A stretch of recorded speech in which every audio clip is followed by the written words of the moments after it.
an exercise. Time to bring my journal.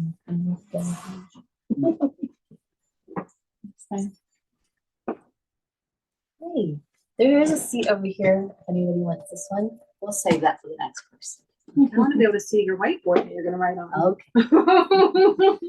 So welcome everybody. This is Freedom Fridays. Free the dome, right? We're freeing ourselves from these domes that can be seen as veils, as imprints, as like a ceiling you're hitting. So we are playing with our innocence and our curiosity and our coming back into our inner child to look at a lot of these topics that we maybe were told that it was impossible, or we started allowing these domes to really stop us from being fully immersed in the unified field and fully immersed in our keys to enlightenment, which is called imagination. So I'm really excited about this series this month coming online, because has anybody seen the Avatar movie or series? Avatar? Oh, it's not the blue one. I don't know. I don't know what I've seen something in there, a movie or a series. I can't remember. Oh, are you thinking of the animated one? Yes. Okay. Yeah. Like So what we're talking about, right? So we're talking about an earth bending. Oh yeah, let me give you a cue on these chairs. So yes, the arrows will get you to a good setting.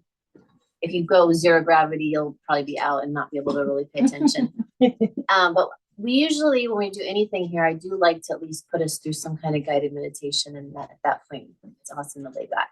So coming back, so this month's all about earth bending today. Next Friday we'll go up the elemental scale of our own energy center. So our earth is our root, our knees and our feet, and our body itself, as well as gross matter, or the understanding of gross matter. And next Friday will be water bending, which I love water bending. I wish I could take us to the beach to do the water bending. Maybe we will, I don't know, but at least send off with an assignment to bend the waves. And then fire bending, and then air bending. And essentially all of this is ether bending, because we realize that the whole space, the whole space that is all that we are outside of the body, all of consciousness, is ether. It's the fifth element. It's the Akash. Akash means ether. And so stored within our pure consciousness in the unified field is everything. And so if I slow down the spin and create more density on charge, which also all of ether, all of space is charge. And when you spin the charge, or the rotation of charge creates mass, and the spin rate of charge creates time. And so charge meaning a plus and a minus. And when those start rotating and they come to middle, called centripetal, they actually can implode. And that's why Dan Winter's his formula of Planck fire is so on my brain right now, because of how magical it is to really get those keys and understand it. So pretty much every time I've been talking the past couple of weeks, and I'm sure we'll move on, I'm going to keep bringing this up till it congeals and crystallizes for you in new levels, because it's powerful when you realize that spinning in the ether, those charges spinning, is actually what's creating time and what's creating mass. And when they do go centripetal right to Planck, whether you're looking at Planck length or Planck, the other way you can measure it, I think, is time, but I'm usually working with length. When you go to that point, it implodes. The positive and negative cancel each other out and implode. And that's how we then, when we're looking at our avatar, the body, we're using this body to come out of bindings and domes and places where we're literally, working on our maturity of the energy center, so we can stabilize them and become more stellar with our emotions. And, of course, part of it may be to release some charge and be like righteous anger and be like, you're in the woods. or you're in front of somebody because it needed to like move that energy.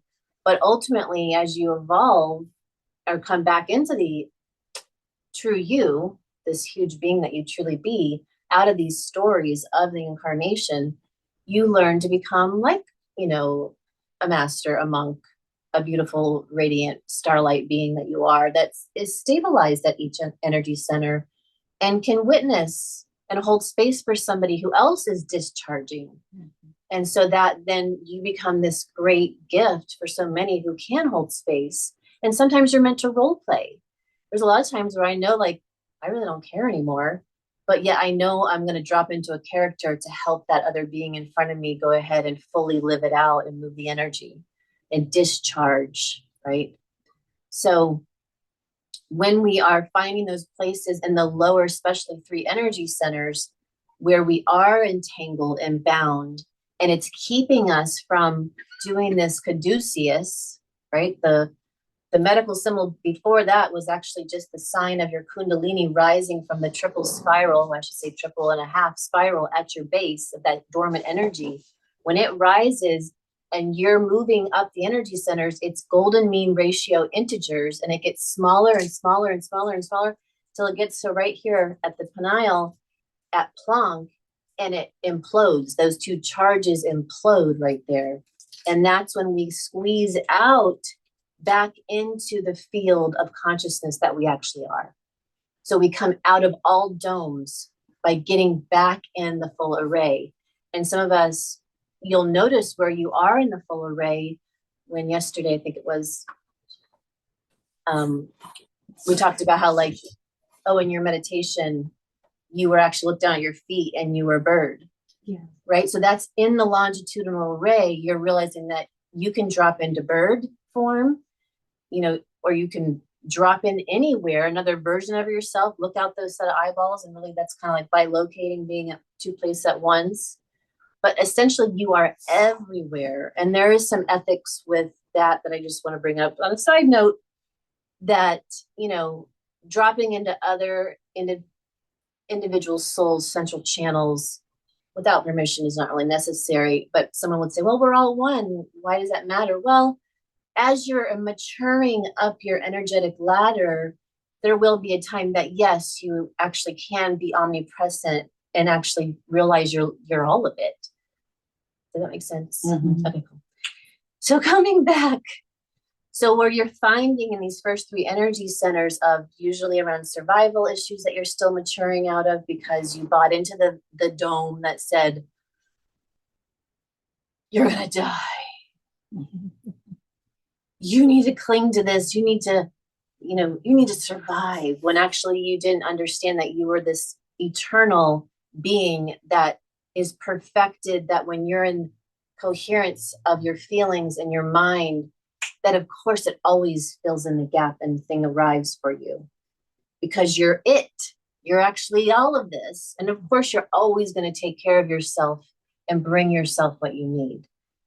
And it's just getting in that coherence, the maturity up the energetic centers to be able to have that heart and mind coherence. Meaning if you have some inner child wound that you're still not feeling worthy, or you've had so many times when you were like watching your parents scramble for money, you know, and you still have all these imprints of like survival, you know, you may be like, well, I know it, I feel it, I see it. But yet you have these overlays coming in that wiggle their head as far as some other imprint that keeps showing itself. And those are your perfect opportunity to go, oh, let me clean that up. You know, let me rewrite that. Let me get a greater understanding, which any greater understanding, you hear me say understanding a lot, because it's just really, when you understand law, you realize you want to say understanding and understanding because you don't want to be under anybody. Anyways, when you get the realization that cleaning that up is going to free you from any dome and get you back up the ladder. Okay. I think had another thing I want to say, but it'll come if I need to.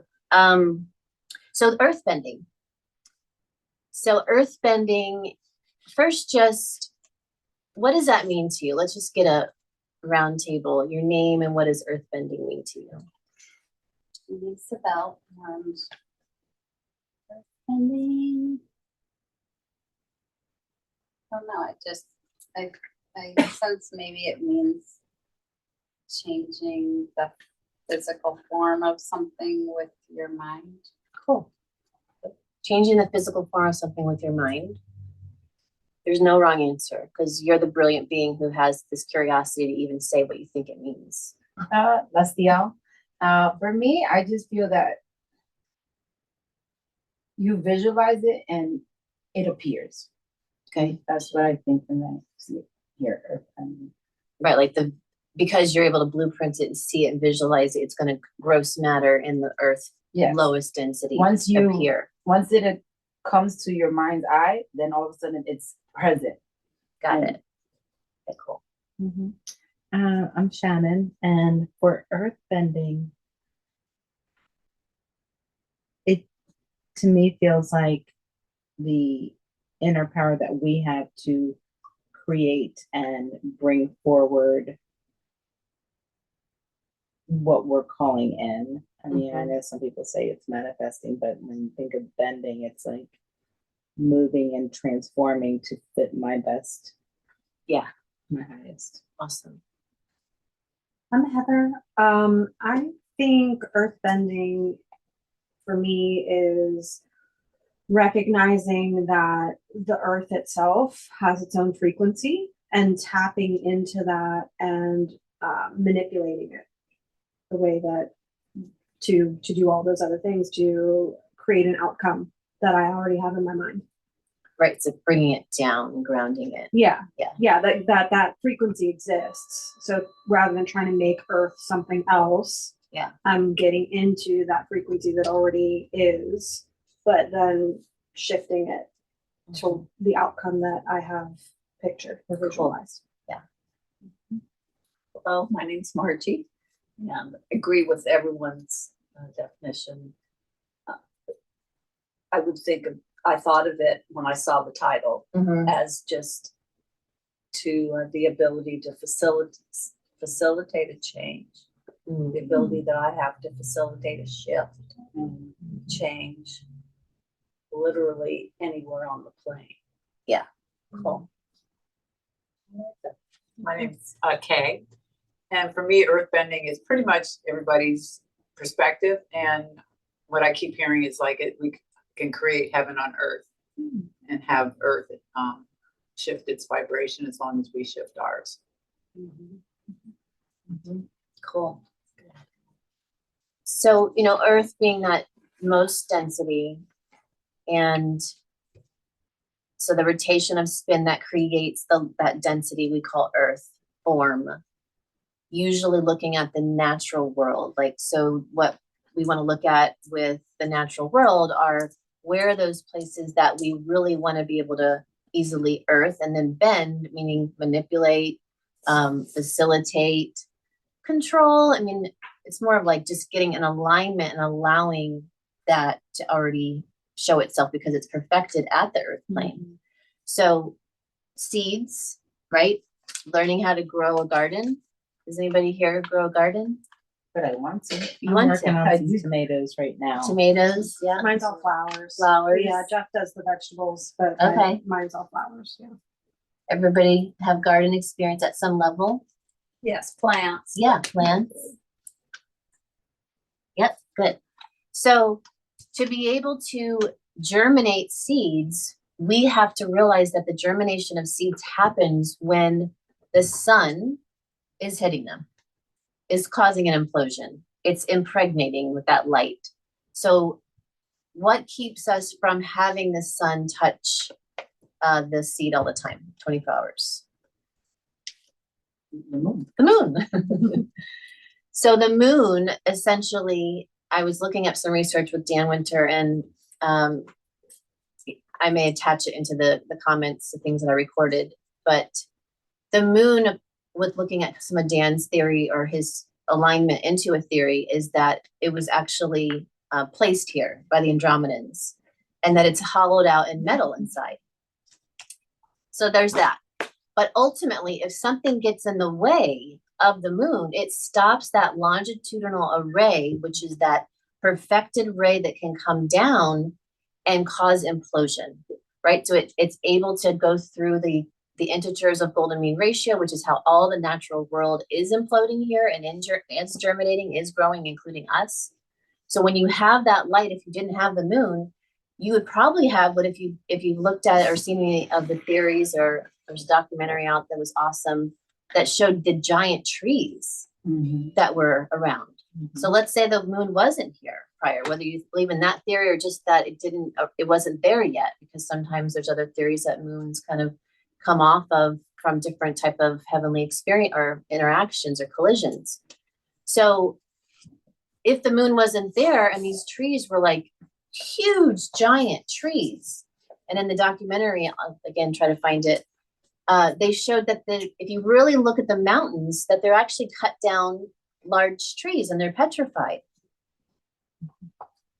and that we were actually living up trees because they were so huge, and we were at another level of us, we were giants. And there's definitely proof of giant footprints, of giant doors, you know, all over this earth world we would call Earth. And yeah, oh, that you said it. So if we realize that what we're looking to do is really for ourselves to become earthbender, meaning to be able to easily grow gardens, to easily grow, next thing we're going to talk about is grids, and be able to direct our energy within a grid. I have on the screen here a home grid as a bigger home grid, but I'm going to talk about small ones in a second. But we are the best instrument to master and perfect, to be able to work with the earthbending by getting our own longitudinal embedding into the array within the whole plane of existence. So part of our exercises might be to add into your meditation that you are expanding out into the plane of existence, and notice, practice, remote viewing and connecting with other versions of consciousness across the plane. See if you can see things, as well as get within this fine balance of the energy centers by just going through each energy center, going into, one, or maybe even start at your feet, then knees, and then 1, 2, 3, 4, 5, 6, 7. Just by saying the number of the energy center immediately pulls your focus there, which is your lens of the perfected implosive space for consciousness to do its dance into the longitudinal array. So you practicing your focus up the energy centers, and then knowing that there's a natural, larger, easy access point at this mind's eye when you implode at Planck and then spread out into the longitudinal array, then you're going to be able to easily facilitate the grounding, the growing, the moving around of your visions, your manifestations, your seed growth, everything. And more importantly, you can assist the collective to experience. Another definition of this longitudinal array is bliss. When you are you are moving through your torus, the aura that you are, the soul that you are, meaning not everybody's ensouled. Not everybody, you look at them and you talk to them are ensouled. Doesn't mean they don't have a soul, but it means the avatar that they are is more locked into a program of sort that is running that. And sometimes the soul's above their head and you can see it, or half hovering, and you're like, where are you? And some days they pop in and you're like Jekyll and Hyde. You're like, well, that day he was there, but the next day he surely wasn't there. He was operating off some wounded child programming. So the more we realize that the first objective is to be ensouled for ourselves. So getting grounded is earthbending. Grounding the soul. Soul is electrical energy. Source is electrical energy. You are electric. And in order to be in this playing field and get grounded, we need to go all the way through the central channel. We need to go all the way through our feet and then land on a magnetic grid. So for years, the earth has a magnetic grid.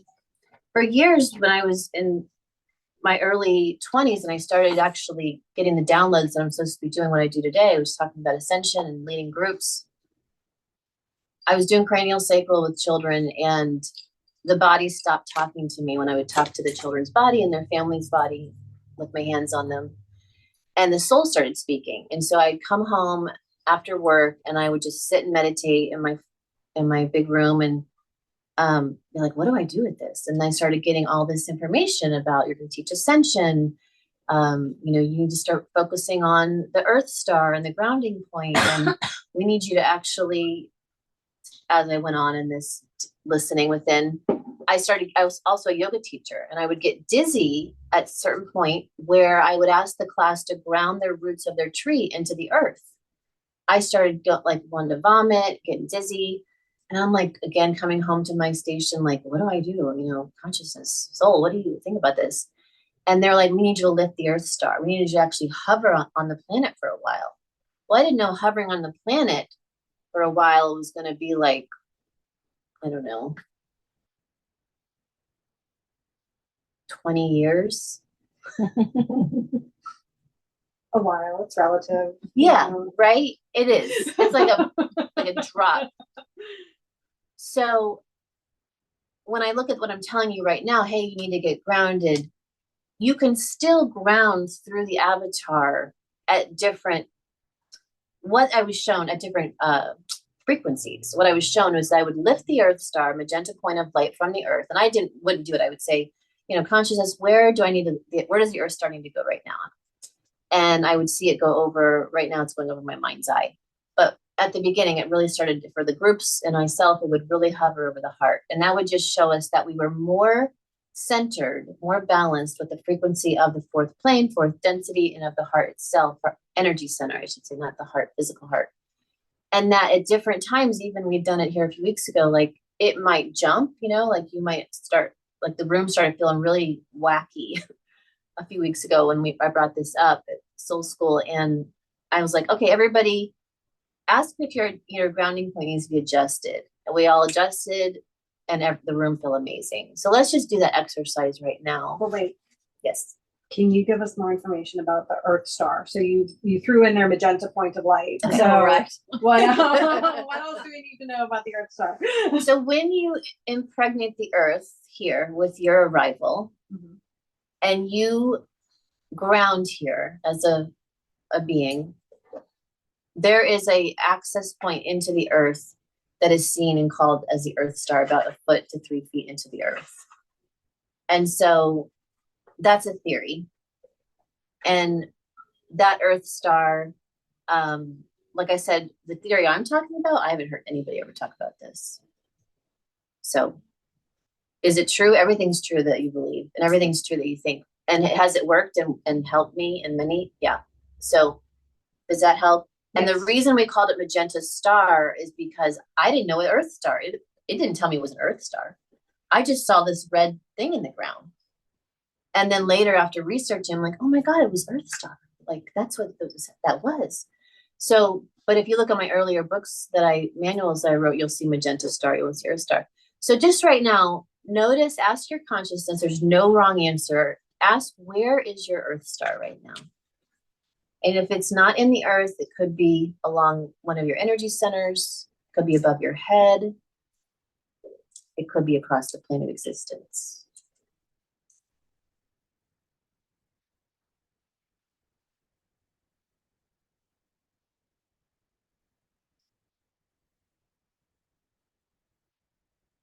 And then just open your eyes and you feel like you know where it's at. Where do you feel like you're set? In the earth. In the earth, plane of existence. I heard the words on its way to me. I don't know what that means. Okay, on its way. I don't. I saw mountains. Mountains I got a yes for a root chakra. and the root. Okay. And so that's just something you can start playing with. Like if you feel off, you could say, adjust my grounding point, or Earth Star, or, that's also another word, phrase I would call it, was grounding point, because it was showing me where was I really grounded at. If I was hovering, like where was I grounded at? Where was I showing up?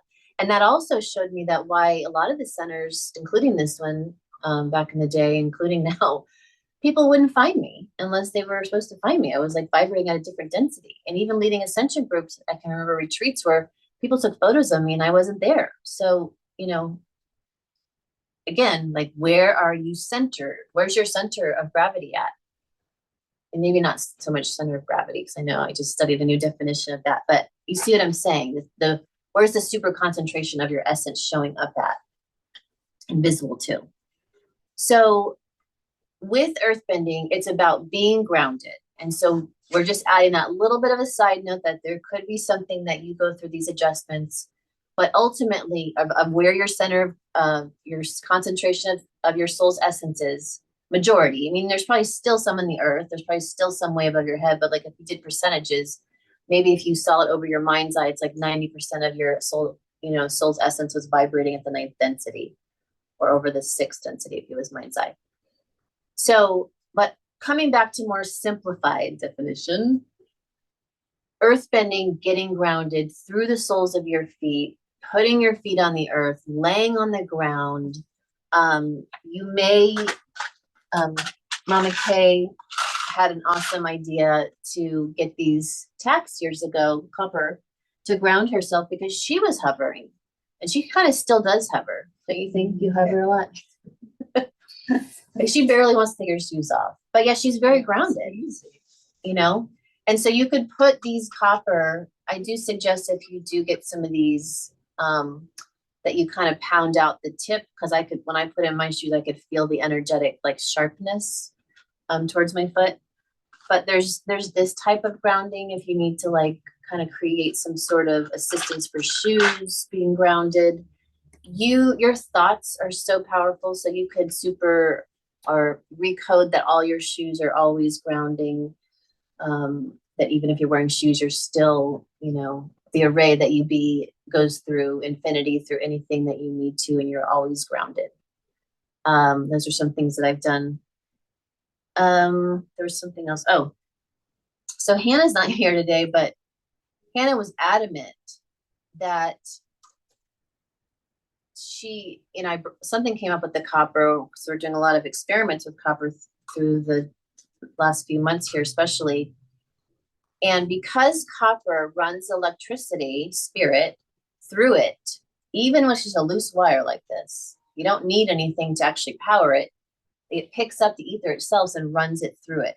And so we have that technology I'll talk about in a minute with the tensor rings here. But what was so funny is she was adamant about wrapping or putting this in her car, her van, and then leaving part of it dragging on the ground as she drove. Wow. So yesterday she had given me this piece of wire. She's like, "Did you do that yet?" I'm like, "No," but I went to the side of where I like to hang out on Victoria Drive while I'm waiting for my daughter to be picked up, and I'm watching the water, and I was like, "Oh, I have that copper wire." And I was feeling really tired. Anyways, I wrapped it up, on the handle thing, and then I put it outside on the ground. And sure enough, I mean, I was like laying on the Therapy. I was like blissed out in the car. I was like, whoa. Well, I didn't drive with it. I didn't do that yet because I'm just not ready for that. But so this is going to be some things we're going to start playing with. If you're coming to the Inventors Retreat, which is the first weekend of May, that's what really a lot of this is about, is deep diving into inventions. But let's come back to the tensor rings. So copper is grounding. It's a grounder. If you have your home, which most of us are living in a home of sorts, some of us by choice end up in a tent, which is your home, living in the earth. But if you have a home, there's a grounding wire that at the foundational level is part of what needs to go down to ground the home. So the electricity gets grounded, is like, especially if a lightning struck it, that it's going to have that electricity be grounded into the earth. So essentially, even if let's say you have a first floor house and there's no basement, when your feet are on the earth or on the tile or et cetera of your house, there's somewhat of a grounding going on. But like this building, it's up off the earth, and I don't necessarily feel very grounded here. I feel kind of attuned to that hovering feeling when I'm in this building. But coming back, this is a tensor ring, and this is like kind of highlighting the ether bending. This thing is so powerful because you have two copper wires that are cut to sacred measure, meaning sacred measurement, a sacred space is defined by that when you're in it, your energy can ride the golden mean ratio integers to Planck. So if you're in a building that makes you feel good, it's a sacred space. If it's not, do some adjustments, which we talk about here. Like we painted the walls with magic paint. We're gonna talk about grids. These tensor rings can help create sacred space. Your body is a sacred space. It's the best home you got while you're here. And Earth itself is the home. But anyways, you got sacred measure, which our tensor rings are cut to sacred measure in cubits, which all the doorways of the temples and the pyramids are all measured in sacred measure. And so when you cut your wire to sacred measure, a cubit, and then you fold it on itself. So let's say that this was sacred measure called the royal cubit. And I went ahead and folded it on itself. I take a drill on this side of it and I spin the drill, put this on a vice grip on a piece of wood, and then you spin it so that it looks like this. And then you take silver solder and you solder it together. Don't spin it too tight because it'll break. And then you solder it together. What happens is you have one current of electricity going one direction and another one going the opposite direction. So you have charge spinning in equal and opposite directions fused together for infinity.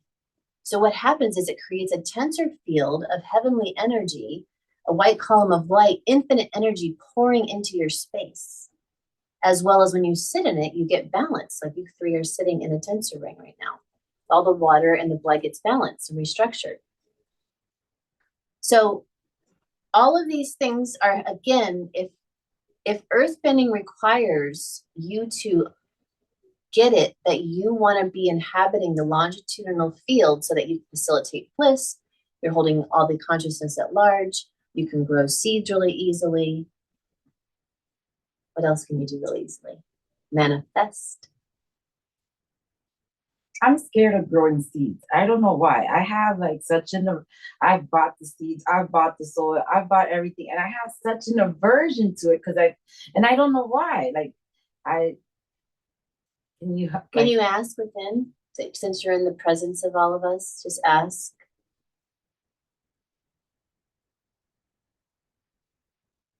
because I was scared of killing it. That's what I heard. Yeah. So everything that is, are you willing to release that fear and false belief? Yeah. And maybe imprint of when you did and you're just like hesitant. So releasing all of that and then breathing your essence back from that imprint. It's no longer active. And then expand into a vision of like just lush growth that you grow. Woo. Cool. And that, you have something to say? You sure? Yes, I am sure. Okay, so let's then bring up this electroculture. Anybody heard of electroculture? Mm-mm. So you might notice these in all of our plants here. This one was made by Teresa Edwahana. She donated them all for the plants here. And what you can do is take copper wire and you're basically facilitating tapping into the longitudinal array, which is ether, which is tapping into that ability to create a strong, healthy field of space, of waves that are all working together to compress, bringing the energy to Planck so that implosion happens, so the seed germinates, and so that there's growth. And so that guy goes away, delete, to the light. So this, when you do a spiral, and you can even flatten the spiral, but you do a spiral, and even if you don't know how to do that little fancy spiral that she did, you could at least spiral it around a stick. And then when you put this in the earth, you want to dig it in, you know, if you got a really tall one, I would say like at least 1.5 feet into the earth. But you want to let the part of the stick, maybe 1/3 of it or 1/4 of it, go into the earth. It's going to go ahead and facilitate a better sacred space to receive the light of the sun and bring it into the earth, which then causes the plants to grow like 4 times the size. Fruits and vegetables get huge. So that's something, look up, electroculture. And it's really simple, and it's a great experiment for yourself and for your children to play with. Does that make sense? Mhm. Okay. So this could be one of our extra earth bending assistants. Okay, so the next thing for earth bending that I want to talk about is this grid up here. Anybody here studied feng shui? I try to be aware of it when I'm putting a room together and Yeah. making sure that the mirror goes where it's supposed to and Good. that stairs are not at the front door and So I'll do a class on feng shui next month, black hat feng shui, and teach you guys about that. It's really a great skill to have. But if we're looking at the overlay of a map of your house, this is something I just found today. I thought it was pretty awesome, utilizing a bigger grid over the house. So this essentially is looking at a square. If your house was an L, you know, and it was missing this quadrant, you could put an anchor right here, which could be a crystal that you place right here. You can always square it up or make a rectangle if you're working with the golden rectangle. I guess that's gone. My phone just went. not now. So if what it was saying is that if you want to put a keystone crystal, and your keystone crystal could be a cluster of crystals, it could be a point crystal, it could be a spherical crystal like on a stand, it could be a pyramid crystal, okay? One of your larger crystals, okay, you want to have that to be in the center, your keystone. We also see this in like Stonehenge and like rock circles. So you could maybe facilitate, Heather, facilitate some kind of rock circle on your land. They would normally tell you that yesterday for that. Oh, yeah. So, but if we're looking at the house, then you got your key crystal here, and also could be clusters. That's what that image had, was like a quartz cluster. And then in your corners, you would place, either you could do other clusters, or you could do, you know, certain stones that represent something like calming for your bedroom, so you could have good sleep, you know, protection, you know, a door, etc. You could kind of tap into what crystals you would want to put at the corners of the house.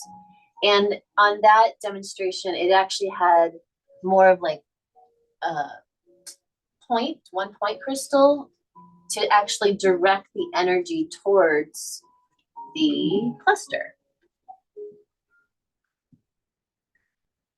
So if you're wanting to, you know, build energy and create a field of energy around your house, then, you know, you would point them in. If you're wanting, let's move away from the house now. Let's say you're doing at your altar a crystal grid to, again, earth bend, because you're looking to manifest, you're looking to have things actualize. Then when you're using a grid, you're creating a binding, okay? You're creating a binding that's saying, okay, I want at the highest and best potential. At the center, you can write an intention. You can hold your crystal, you know, and just every day that you go to it, that intend and or reinstate some sort of affirmation at the center of the circle of the key crystal, keystone. But I usually have one in the center. Actually, I have like a 3-pager right now at the center. Side note. And it works. And so you can use crystals. I actually have some circle dolphin cards that have like one word on each. And, you know, one might say expansion, one might say love, one might say prosperity. And when I put them out, you know, there also can be an alignment that how many you have. Let's say you actually pulled a hand of 12 out, because I have a magic box in the center that I pull the little circles out. And you can go even deep dive and find out like what does 12 mean to you, like what else is being accentuated here. But ultimately, when you're creating a grid at your home, you really want to tune in about it. So for me, I go off the fly, I get in my heart, I'm like, okay, I'm gonna pull out a stack of these little circle dolphin cards, and I'm gonna lay them out, and I lay them out in a specific direction. So if I'm going grounding, then I'm grounding kind of like I had pointed stones to the center.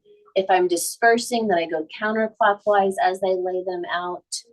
So just realize like every little aspect of your ability to work with a grid and essentially your earthbending skills, it means something. So at the very end, when you're done, you might ask, like, is this complete? You know, Sibel just gave an example that it was complete and it was time to dismantle something, right? And it could have been that it just wasn't meant to be there at all, but also at a higher level, it's like it was complete, right? And so we can always, I like to look at what's right about this, kind of have that optimistic attitude about everything. And like, what's right about this is that something was complete and I folded it in. So just also check periodically. Like I have one that's laid out right now, and it's probably been laid out like 3 days.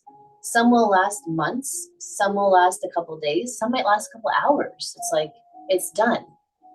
But what I suggest, if you're doing any kind of grid work at your altar with stones, with crystals, with cards, with intentions, that you intend they're clear or clear them with a pendulum. And also find out when they're complete and when they're done, but also to not do too many of them all over the place. I want to suggest. Yeah. I feel it's very important to either pendulum or muscle test, like which crystals and where, because I will always want to get that feedback. Yeah. That I'm using the right thing in the right place. So along with that, identifying exactly what you want on that crystal grid and then not having too many is that, it's an open portal. So you want to be able to pay attention to one grid and really give it your focus, because the key is here to focus. You're going to master more when you focus. And I'm definitely one that needs to work on that, because I'll have like 12 projects going on at once and all sorts of downloads, and somehow I implement them all. But that's the way I've been working this lifetime. But I am talking to myself especially about that. And I had really had to do that with the crystal grids, because if I have too many out, it can get wonky. It can feel chaotic. If you have crystals just kind of, randomly placed everywhere, like someone donated these the other day, and, for me, like putting them away in a bag, putting them away in a drawer, in a cloth, if I'm not going to be using them, is really important, because then I won't feel them. But if I have them out, like for me, this bag did the job, even though it's clear. I was like, oh, gotta bag those up, but just having them laid out, if you were here the past few weeks, you might have saw them. They were sitting on the selenite tablet. So I have a selenite tablet, and I highly suggest you get one. There's some at Celestial Circle on Tampa Road. And they're just so great, because everything goes there to clear, and it's again, this kind of like safety net to kind of catch things that does clearing for them. And, then I can go ahead and bag them up or, be done. Okay. Speaking of focus, is it okay to turn that down or off? Yes. It's just So like, your I like that voice. you're talking about focus. I feel like I'm so flowy that I can't, like, I have all the downloads and all the ideas and everything, and that's what I was intending to come today, was like, how do I need to, like, I'm so busy, like, just floating around everywhere, that the things that I want to accomplish get a little. This week went by so fast. I had so many plans for this week, and I'm like, it's Friday? How did that happen? Yeah. But I do a lot of things. It's not like I'm not doing, but there are things goals that I want to, and I don't get to them. And so I would highly suggest journaling and making a list every day. And maybe not even the journal isn't a high priority, but the list. That's what's been said, but I've been so resistant to the list every day. I'm like, okay, write the list. And then I find all the reasons to not write the list. Sticky notes next to your bed is what I do. And if I have a list and then I muscle test or intuit, what's the high priority I have to get done today?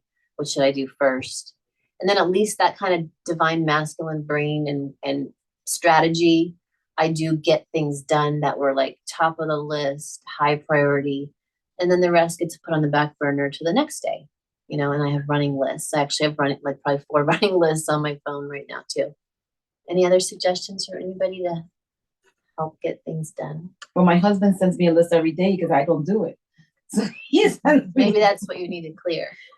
Yeah, because I feel like this, like, Well, so what's coming up for me, for you, is to ground, first of all, because if you're feeling really scattered and you're getting all of this information, you might be struggling to process all of it too, and to really hear what's the highest priority for today.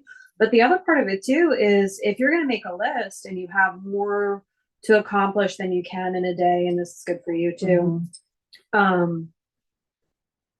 There's an Abraham trick of here's what I have to do today on this side of the paper, and then here's the majority of the list that's on this side of the paper that the universe is going to take care of. Oh yeah. And like that I that. can just put it out of my head, because these things make me really happy and it raises my vibration and I'm excited to work on them, and all these things that I really don't want to look at or deal with anyway. It's okay, because if I'm focused on these things that are making me feel good, then I'm just going to give those to my manager of the Yes. universe, Yes, your and team. it's going to start to take care of itself. And then all your stuff's going to start to come off your list. oh, I like that. Yeah. Thank you. And that's a great journal to make, Mm-hmm. to publish. And the manager may be you. The other version of you out Yeah, there. that may come back into you and you've accomplished something. Well, I you didn't wasn't wanna at, like, accomplish on the list. before I could do those things, but I'm just in this constant state of bliss that I'm just like, I don't want to do that right now. That's not fun. And maybe, like she said, build into your new kind of affirmation is, I'm so glad that all those things are getting done by somebody right now. Right. That I don't, yeah. Yeah. I'm so glad that I don't have to be the one that does that. Yes. It's just taken care of. And sometimes things on my list, if I ignore them long enough, they don't matter anymore. Right. They resolve. Yeah, they just, resolve like, themselves. They're irrelevant. Well, the more we talked about it, it's because my husband is constantly grinding on the list. That is just like, life doesn't have to work like that. Like, it can be easy. So I think that's the resistance, that he wants to be like, knock it, like, and I'm just like, no, it's Using the gonna get list, you're done. in the flow. Yes, yes, that's exactly it.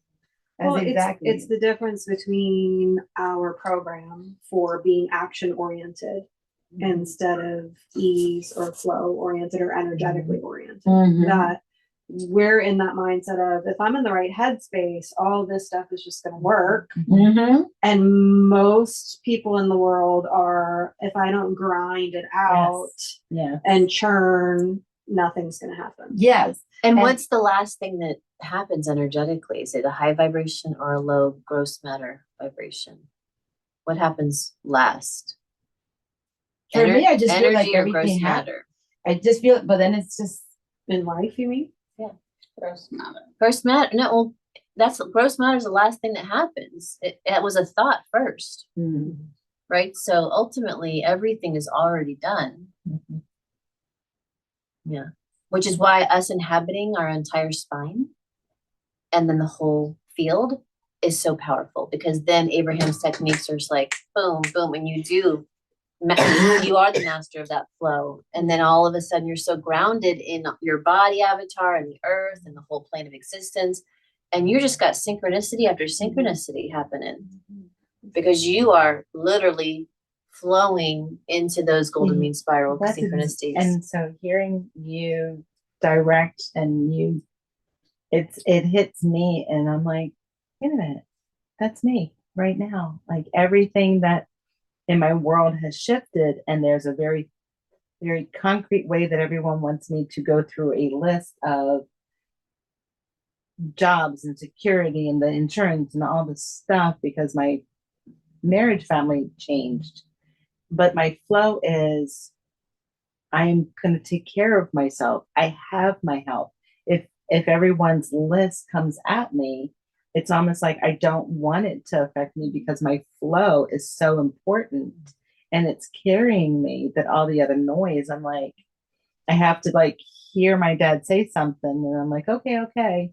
But then I'm going to go upstairs, meditate, and maybe go for a walk. Like it's not my avoidance. It's just I have to release that list and the pressure of someone else interjecting their beliefs and programs on me because I'm like, if I tell you that I don't need it right now, they're going to be like, something's wrong with you.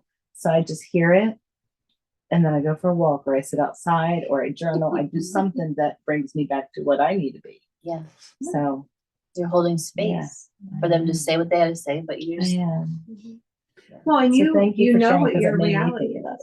it. You Yeah. both know what your reality is. So other people's perception of your reality doesn't matter. Your perception of your reality matters. And you already know what that is, which is, oh, I don't need to worry about this stuff. And maybe we also shouldn't be giving other people lists. We should give ourselves lists and let other people give themselves lists. And I'm guilty of, mentioning a list to someone this week for them to do, and Yeah, I it's a take mirror. that back. yeah. Once you mirror come back at you. If you're giving a list, you're going to get a list from somebody else. And sometimes it's still the old guilt of the program. It's like almost like when I hear things, it's like, okay, I forgot that that's the way that the world works. And so let me go. And then it's like, I have to self check. And I'm like, no, you heard it. It's not you any longer and come back over here. So I have to kind of, because it's very easy to go into the whole, okay, let me go do that. Let me get on the computer. Let me, and then it's like the moment that I take pause and I'm like, how do I feel? Okay, the moment that I know how to self-regulate and it does not feel good, I have to switch. I have to release it and do something that Feels that good. does. Yeah. Which gets you back grounded in the longitudinal does. array. Bliss, It does. when you're in bliss, you're grounded in the field. And as long as you don't have anything like going to go ahead and tell you otherwise, like a false belief or some other wound that you haven't really dealt with, you're going and it's going to come because it's all you. You only know where you hit something that is actually purposeful. If it's biofeedback showing you something that's a glitch in the system, okay, use it. Whether it's mirror, like where am I still doing that to others? Can I go ahead and clear that and upgrade and neutralize and stabilize that energy center to be a start point again so I can have my longitudinal array? Or, what do I need to find? Where is that coming from? Where's the detail? Why in the Akash, which is ether, which is the longitudinal array, why is that crystalline particle plasmoid just showing up that's holding information that just said, oh no, oh, I was 2. Okay. Thank you, biofeedback. It's such a perfected system. And then I can move on after getting the understanding. And I want to highlight the app because I feel it really is amazing because I can be lazy, not a negative word, just chilling. Easy. Let easy better than lazy. Right. I don't mind the word lazy. I don't have negative. It's like, it's all good. But I know that the app is there for me. So if there is something that comes up, like say I'm being triggered by lists or whatever it is, I know the app is there for me. And so I can just take that time and put that intention in there. And yeah, it's a grid. And that's what I was going to say about grids in general. Your cards are essentially grids, your, cards, positive message cards, your crystals, your grid itself. The stability, whatever brings you stability with that information that accesses greater understanding, which that app can, but that list that's generated, if you pull your cards, etc. Okay, it's done. Like if you're setting up a grid and your intention's in the middle of everything always works out for you and you're in your flow and everything's always taken care of on all your lists, there it is. Now you go off.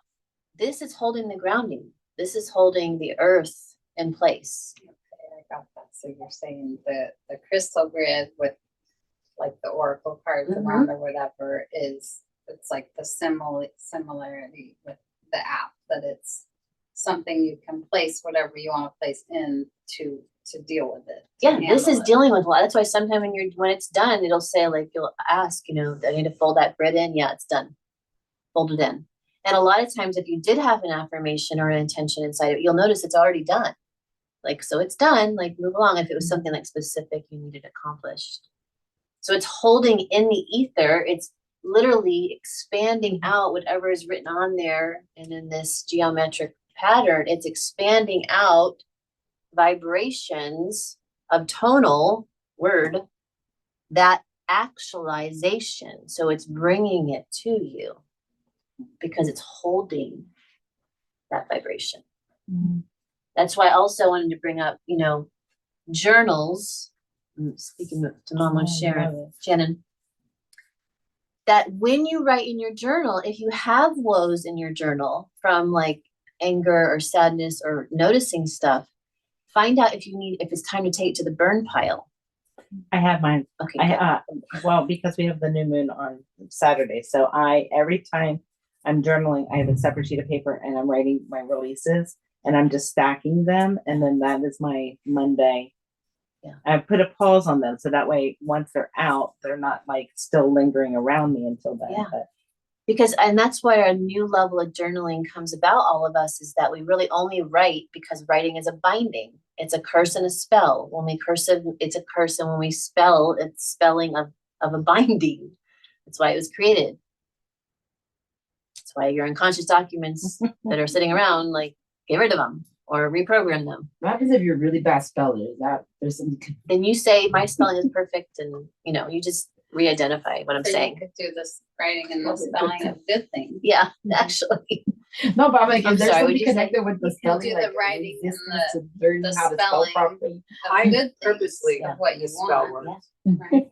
I don't spell them the way I was taught. I spell them the way I hear them. Mhm. But new moons are usually for intention setting. Mhm. So if you're gonna burn those on I the know. new moon, be cautious if they're not the intentions that you want to put out And there. the eclipse, if you're talking this Monday. So Yeah. Do you know whatever why new you need moons to are know in? about. Let me tell you the science of it. So if there wasn't a moon, game on. It's all sun, it's all light, it's all unified field, it's all bliss. The moon creates the polarity, creates the waning and the waxing, and the sun limiting itself. So on a new moon, when the moon's actually, Right. It's filling. so you're actually either weakening that longitudinal array with the moon, or you're strengthening it when it's We'll not do it there. before, so get rid of it before. Burn them I would do it tonight. on I'm the just full saying, moon. yeah. I would do it on the full moon because the full moon is releasing. Was that you that was talking about the moon being placed there? Yeah. Or- Did you just say that today? Yeah, you can Yeah, let go, just- man. You can let go of it, so yeah. you can let Okay. go. Yeah, let it go. Let's just We're see gonna it let it go. dematerializing right now. We're gonna let it go. Anything in your home that needs to be dematerialized, just watch it dematerialize. Well, right now. and Any to that bindings. point, like you don't have to wait for a certain day. Like if you're like, Mhm. no, I need to let this go now. Go Yeah. home and burn it Sure. today. Yeah. Mama doing it. Create your own ritual. Yeah. Yes. There you go. Okay. Amen. There's something else on that. Did you just say something? Or about I the want to moon? learn more about that moon being the fake and the place and all Oh, that yeah, at some that's- point. I don't know. If right now Remember, it's all not gonna be realities straight. are true. Everything that's said is true. So if you say that, then that in the field, if you line up into that, then it's true. I'm not sure what my truth is about. That's what I mean, it, like, so I'd ask to about it, gather more Ask information about it. to decide. Oh, there's something else. Okay, so the books. Oh, key language, key alphabets, like the Hebrew, Aramaic. When Dan did a study, it was really awesome. When you actually see and you shine light on, as you're at the center point where your plasma is self-organizing itself at plump, when they did a shadow up the top of the torus, they found every letter of these beginning languages. So the reason that the prayers are being done, Is that the case with runes too? probably because that's Aramaic, I'm pretty sure. Nordic. Nordic, usually, yeah, or Nordic, yeah. So literally the language was used in prayer to get you to implosion point and to go out and to be able to take your memory through death, take yourself through into the longitudinal array. So that's what's so powerful about these ancient scripts and like drawing them and working with them. Can you repeat that? So the one strong slide that I'll attach it to this live is Hebrew, the Hebrew alphabet. And that each letter, when the light is shining at the top of the torus, you can see each letter. And that's why, even if you look at your sacred geometry, and you can see how they're also self-embedding right there, embedding to implosion. It's pretty exciting. Okay, so the bindings, the papers, getting good at starting to write only what we want, because that's going to infinitely expand. That's why, maybe 7 years ago here, I had a nice set of books, being collected through the years and people giving nice books about healing arts. And Spirit was like, get them out. Get all the books out. And I'm like, oh, really? Get the books out. We literally walked out of class that day. Do you remember this? And in the center of the road, there was a book burning. What? So the bigger being was like, get it out. And so we did. And there's still not really books here, except the books that have been published by myself and those who have helped publish, like 6 people. So write what you want on your books. Because they're bindings, because they're squares. And squares are connected to the earth bending, to the holding things in place. It's powerful medicine we got. We got all the tools. Everything's already taken care of, but we're coming into this level of our alchemy and really coming into alignment to making a better world for ourselves and for all beings. And that's fun. And our children need this. Yes.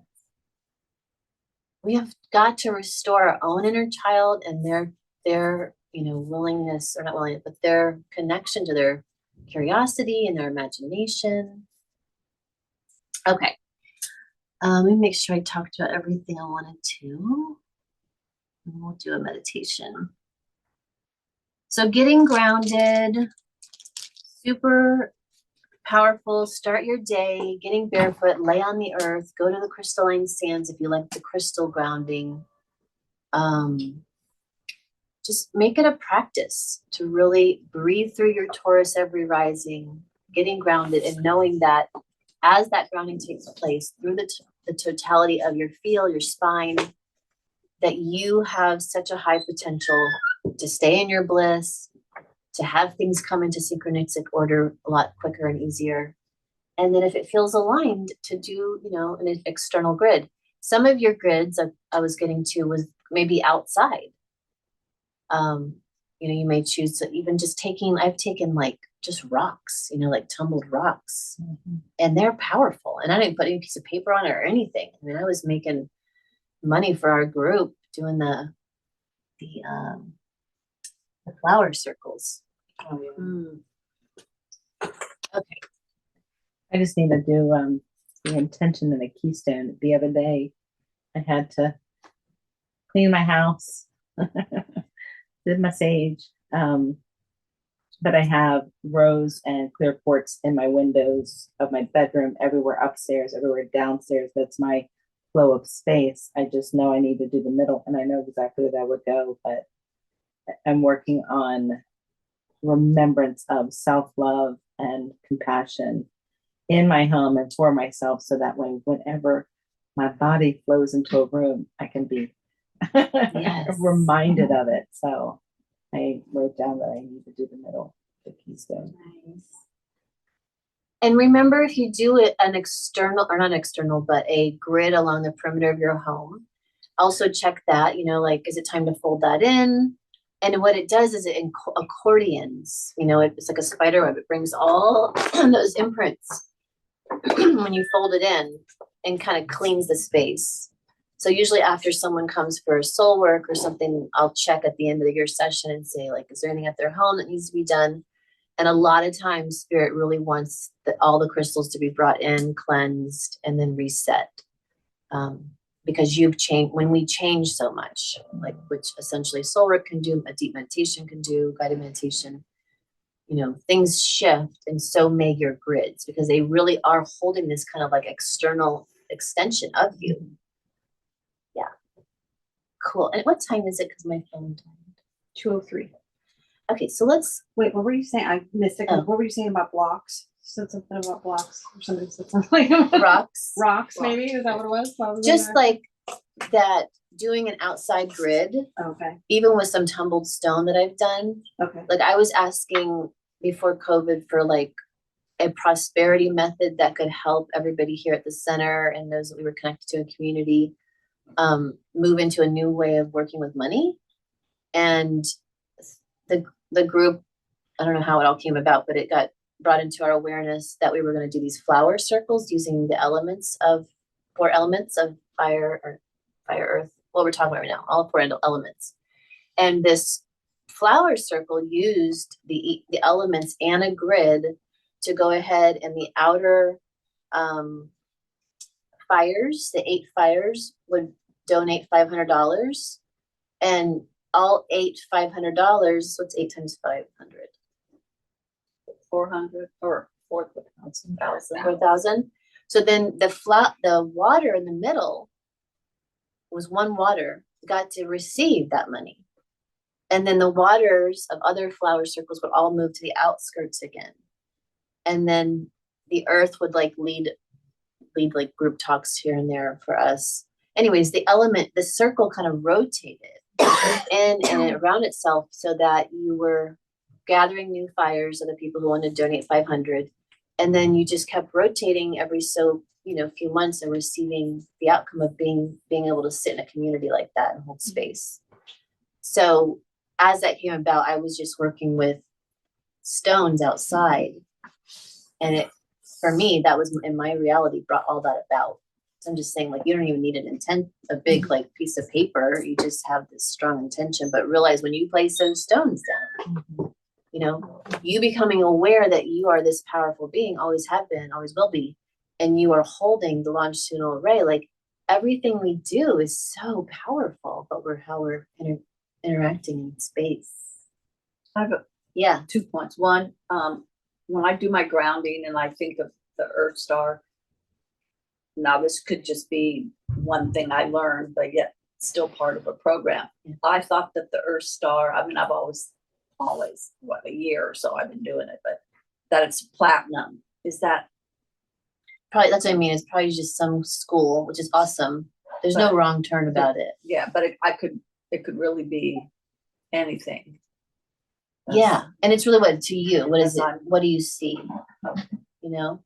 And then were you going to say something about that colored, your little play thing for the Toyota field? That Oh, I just love this. I had got this from the market, and I just love it because love it it too. shows the Taurus, you know, to children especially. So, you know, this is what the soul that you are looks like. so we're like the main part, So I mean, this is like your the spine. middle. Yes. So you get to see the way, you know, you're moving in both directions. And it feels really good. And all that coming out is Self-organizing itself. self-organizing Up into the bottom of the Taurus. for and- us, for our field. Yes, and then beyond the subtle Taurus, bodies. into the longitudinal array of space, of Okay. consciousness itself, ether. Okay. So like when you put an intention out and it goes out beyond your Taurus, beyond this 6-foot diameter. Yeah. So that's representing us. Yeah, Our your 6 soul, foot. the soul.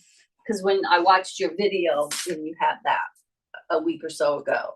So I just had then one question, because we've gone back to a point in our life. I don't know if you were here, but I know you and I were sitting over there. We went back to any point in our life where there may have been a fracture. So looking at that, it made me think, so if I thought of a moment in time in the 7th grade, am I really thinking of something within that? Okay, I'm glad you're bringing this up. It was fun. This is the Or aura something balancing outside of class, guys. Ooh, I love this. Okay. Me first. So let's say this is your tortal field, your soul, and in the center is now. Okay? In the middle is now, along your spine. Out here is your birth, the conception at 6 feet. Does that make sense? So if something happened at your birth and there's a plasmoid out here, an energy kink, a bound up of light codes of information that was bound here because of strong what? Resistance or attachment, right? Right? And what is that? Programs? Feelings, Focus. yeah, emotion, yeah. Oh, yeah. charge. Yes. So the master knows how to master charge. You're a master of your emotion. So that's bound up information, thought, right? And the charge is out here. So if you're 7, then let's say, and what is it? What was it? The For me, it was 7th grade, 7th grade. but it was when I turned it, or you're talking about what it was? Yeah, I just want a real example. It's Oh, it's a fun. perfect example because you just mentioned the square. So those that weren't here, I was walking down a hallway in the 7th grade and I had just moved to this new town school, 7th grade even. And so I turned a corner of a hallway.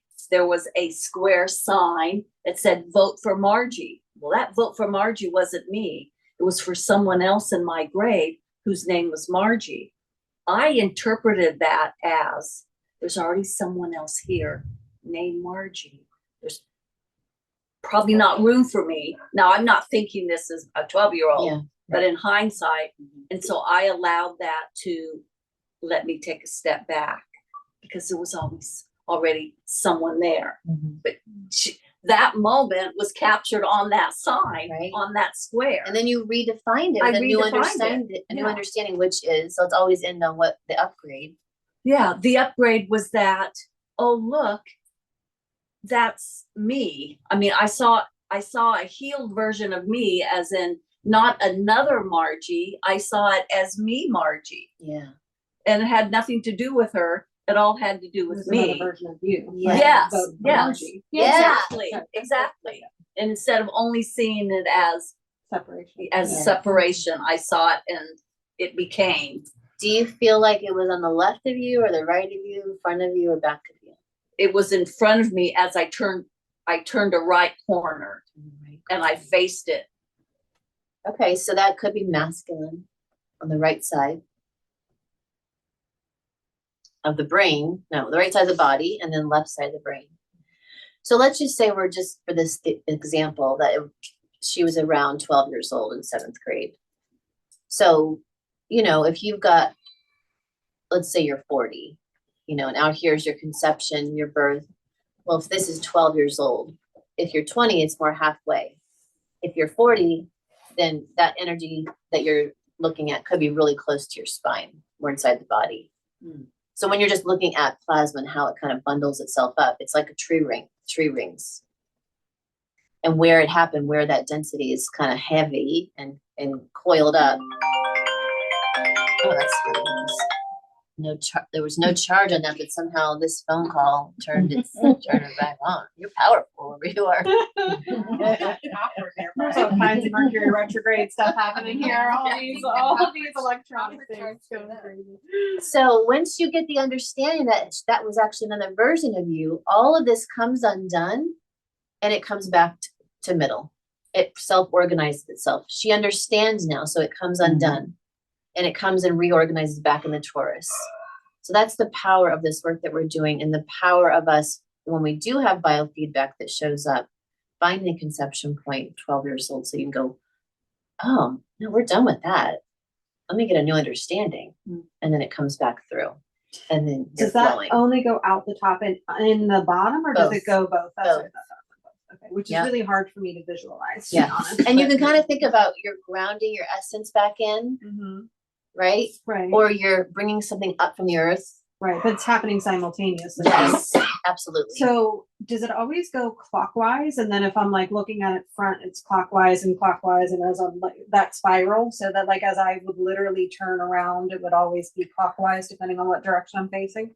Does that make sense? Well, if you think about charge and the way things are spinning, you've got clockwise that's grounding, counterclockwise that's dispersing. Okay, so they're both happening. Yes.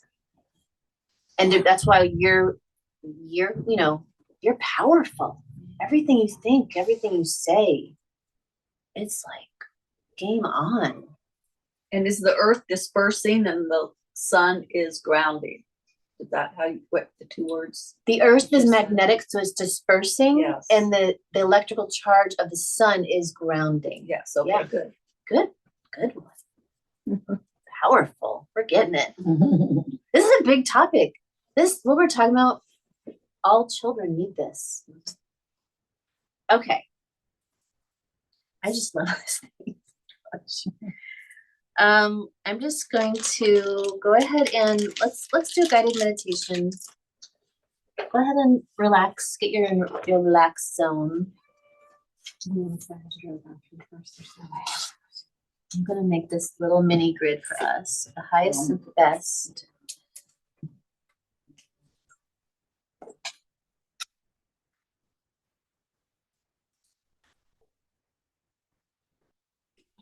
I thought the small tensors were only bracelets.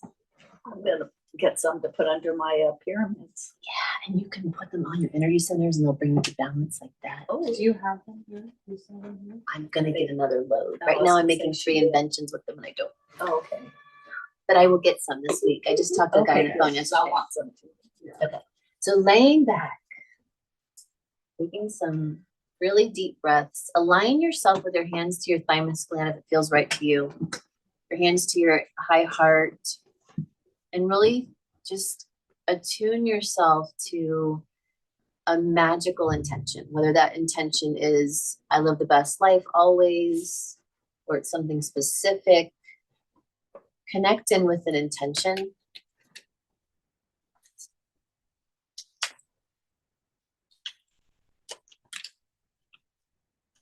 And then let that intention just be, whether it expands out, whether it is holding space. Don't while we do this, just let it be now that you have done that, and relax your arms, your hands where you want them.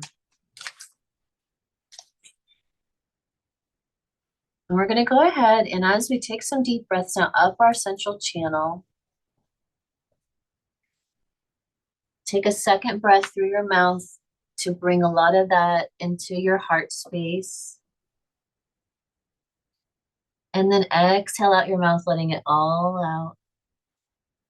Audible exhale. Again, inhaling up the central channel. Second breath of air through the mouth, open the heart. Hold the breath slightly, squeeze it up to the top of the head. We're activating the piezo crystals in the pineal gland. And then exhale, release.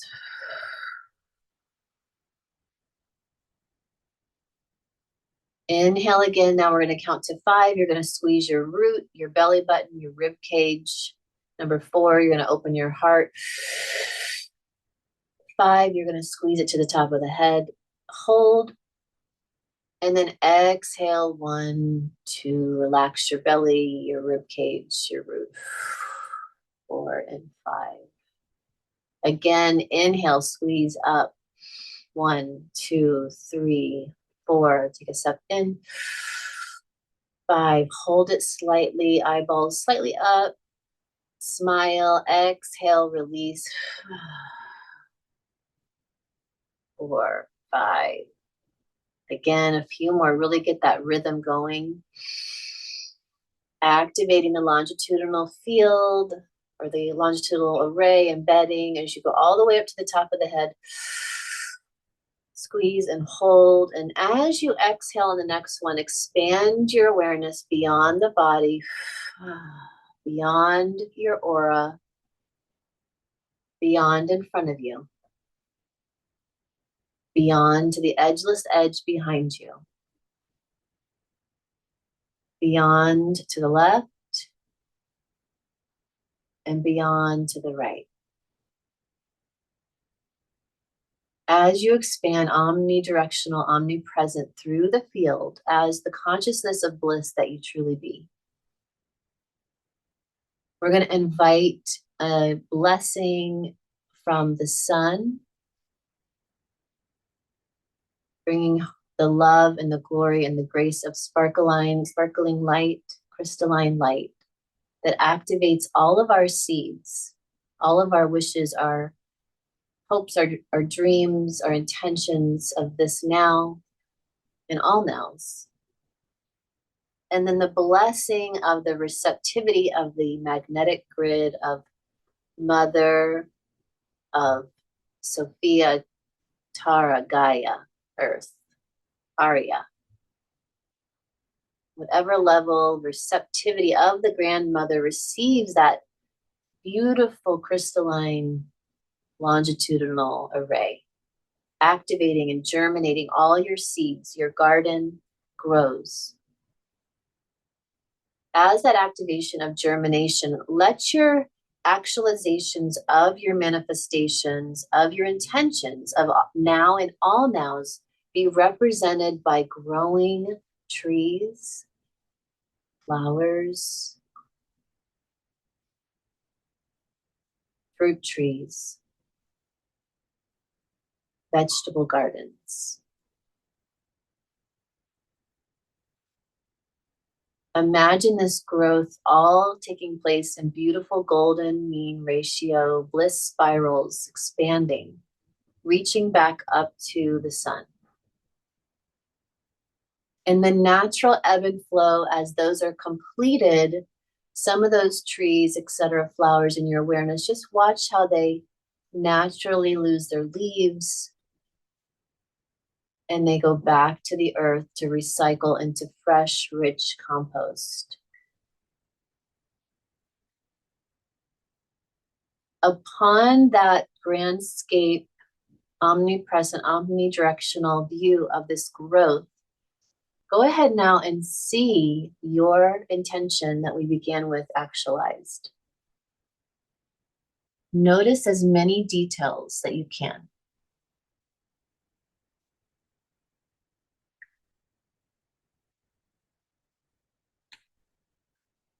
If it feels good to see those details with the grace of bliss, of the smile, the balanced joy of the unified field, smile and generate that perfected vibrational sequencing that bliss gives through the longitudinal array of space and of the smaller longitudinal arrays in the brain and in the heart.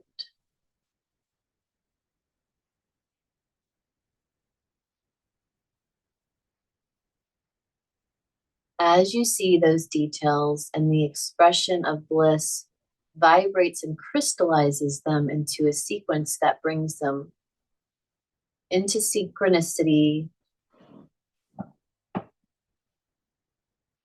into presence. As we come into this assignment, one more instruction is being given that I want you to think about someone in your life that you would love to see blessed, blissed, given something that you know that they are desiring of betterment, whether it be a group of people like children or someone you know. Let that come to your awareness. Who could you assist right now because you have access to all space? Imagine that they are receiving that which they are desiring, receiving the access to their bliss.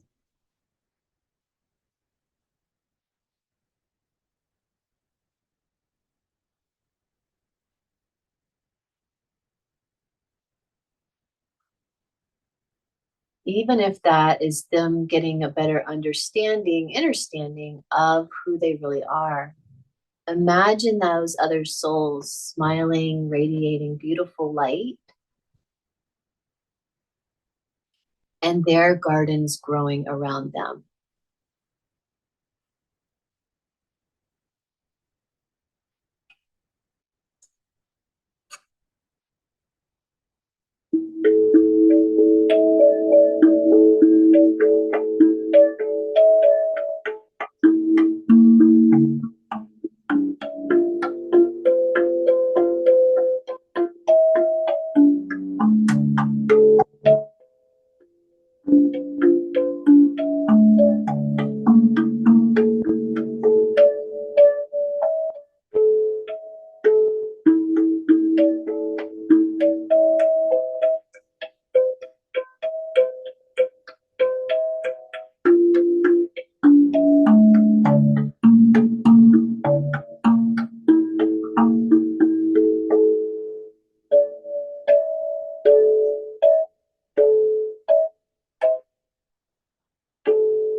as those beams receive, bringing your awareness back to your own.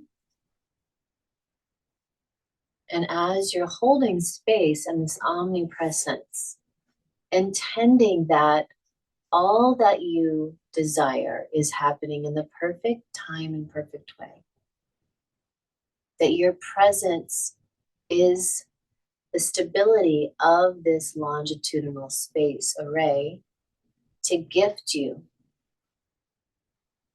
each of those desires and intentions in the sequence that you would have desired them to arrive to that focus. Anything that needed to be cleared or cleansed simply is. As you come into that knowing, imagine now that you're reaching back into this space, into this present moment, and gathering that beautiful omnipresent spiral of light, this liquid love light that you are. Imagine that it starts coming back towards your crown of the avatar. And that you deepen your breath to gather all your energy back into the avatar, whether it feels like it's coming into the crown and simultaneously coming up towards the bottom of the torus. Take some deep breaths. Gather that spin and that charge of the light that you are into every little sparkle cell. Filling up all your cellular makeup with liquid love light that is sparkling, ready to be received by those actualizations today. Showing you that indeed you are present, you are occupying this space, you are bliss incarnated. And that your presence is the actualization marker that brings the heavenly etherical state to earth itself. Take some deep breaths, begin to wiggle your toes and wiggle your fingers, wiggle your nose. Notice that when you wiggle your nose, what do you want that to be able to do? What your pineal gland gives off this electricity called piezoelectricity that when the rhomboid crystals are squeezing at the top of your inhales when we're doing our ascended breath, it's bringing a spark to your blueprints. So when you twinkle your nose, those piezo crystals there, what do you want them to do? Get a download about that. And then when you're done, come on up. If it's your first time, remember the chair has a remote control. You can pull yourself up. Since today is all about grounding or earth bending, you just did massive earth bending, I highly suggest that you touch the physical ground, make an earth grid.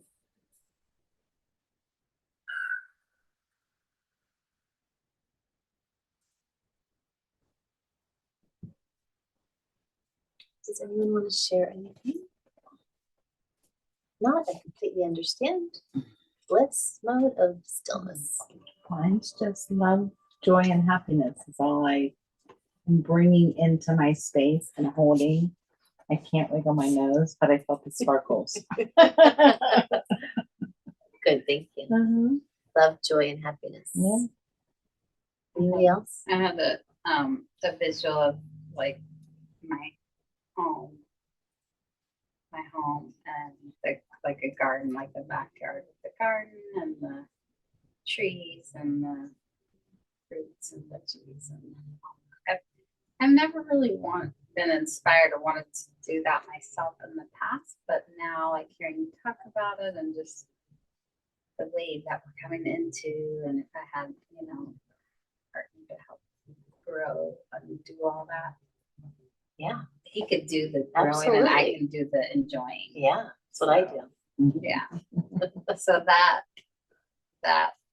just kind of tuning into that. Cool. Did you get the nose thing? For my nose intention, I just said, bring me in light and love tonight.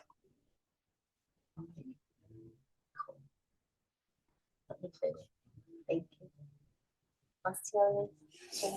Just to grow stuff. Yes. Right. And the nose tip is just that miracles come true. Yes. Oh, I love that. I'm working on mine like a bunny. Anybody else want to share anything? Describe it out. I'll share a little bit. I received an email about a week or so ago. It was for a yearly fundraiser that we participated in for 20 some years on an after school program in Brazil.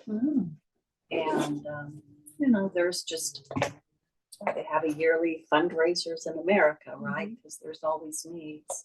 But when I read this year's, I could tell that I was triggered. I was triggered that it's still something still going on.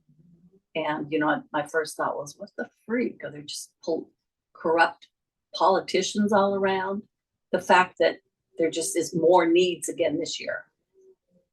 But I knew enough that it was a trigger and that I could see it with love.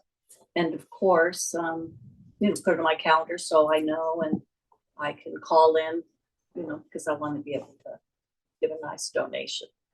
But with that, today, when you said that, I immediately went there. I've never done any kind of a remote viewing. And in just that 2 minutes that you gave us, I saw how I could, just by visioning it, and I saw it raised like above, because it's like just a poor part of a city in Brazil, put it that way. So you can imagine how that would look still, right? Because my first thought was, just go get a bunch of land elsewhere. But if the children that are having this after school program, if that's where they live, you can't bus them out an hour. And but this time I just saw it strong and rebuilt. Yes. I saw lots of nature around it, and I saw it like elevated, like another frequency. Like it was a good lesson for me, and when I just felt the grace that I was able to let that be my vision, not even thinking of it one moment prior to beginning the meditation, but how, So And thank that's, you. and that's a couple minutes that we get to gift the world. Like we're bringing it through, I feel like we're here to bring all things new through our inner vision. So I started the meditation with the intention just that everything that I am creating happens easily and just right, without effortlessly, and then at the end, when you started with the sounds, I just had this visual of walking through this garden that I had already been visualizing and during the meditation, and that everything, like I would touch like the plants and like the flowers were falling down, and every plant that I would touch, I would get this visual of like, oh, that's this house or that's this project. And like, as I would smell a flower, I would get the details of whatever like, this is the actualization of all those things. But like walking through, like, when you walk through a garden, you just kind of like, at least I do, like I touch everything. I touch all the leaves and the flowers and everything. So as I would touch all of it, I would get this visual of what that represented and the actualization of that. Which is Earthbender. It was fun. That's Earthbender. Yeah. It was really cool. Yeah. Highly recommend you guys really touch everything and really work with the trees. They said that this morning. Please have them work with us. Like talk to them. I was like driving there, like, what's your name? Henry, Joyce, Bobby. And I was like, oh, cool. Wow. Okay. Thank you, everybody. Thank you. There was some new honeysuckle in the neighborhood recently. And so I've been like, stop. Like, I'm sure if the people were in their house, They were like, what's that lady doing out on the sidewalk? I left the house. I walked, as I walked, I went, because it's my favorite smell. And what? I turned around like I'm talking to Yes. shrubs, right? I'm like this. I'm like, what? Yeah. Oh, That- oh my God.